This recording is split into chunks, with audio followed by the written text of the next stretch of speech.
अस्सलाम वालेकुम। अगर आप मेरे चैनल पर नए हैं तो चैनल को सब्सक्राइब कर लें और बेल आइकन को दबाना मत भूलें। आज मैं आपको गो टू की वेबसाइट जो ऑनलाइन शॉपिंग के लिए इस्तेमाल की जाती है उसकी कुछ पहली फर्स्ट गो टू डिलीवरी के बारे में बताऊंगा जो मुझे अभी मिली है। मैं आपके सामने ओपन करने लगा हूँ, इसलिए मैंने आज वीडियो बनाना है। ये देखें, ये कैश ऑन डिलीवरी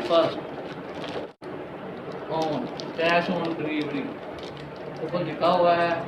अब हम इसे देखते हैं इसमें क्या है। मैंने तो मोबाइल लेंस मंगाया है। ये देखें, इसकी पैकिंग अंदर से फिर पैक है, तो इससे खोल नहीं सकता है ऐसे इसे आगे से फिर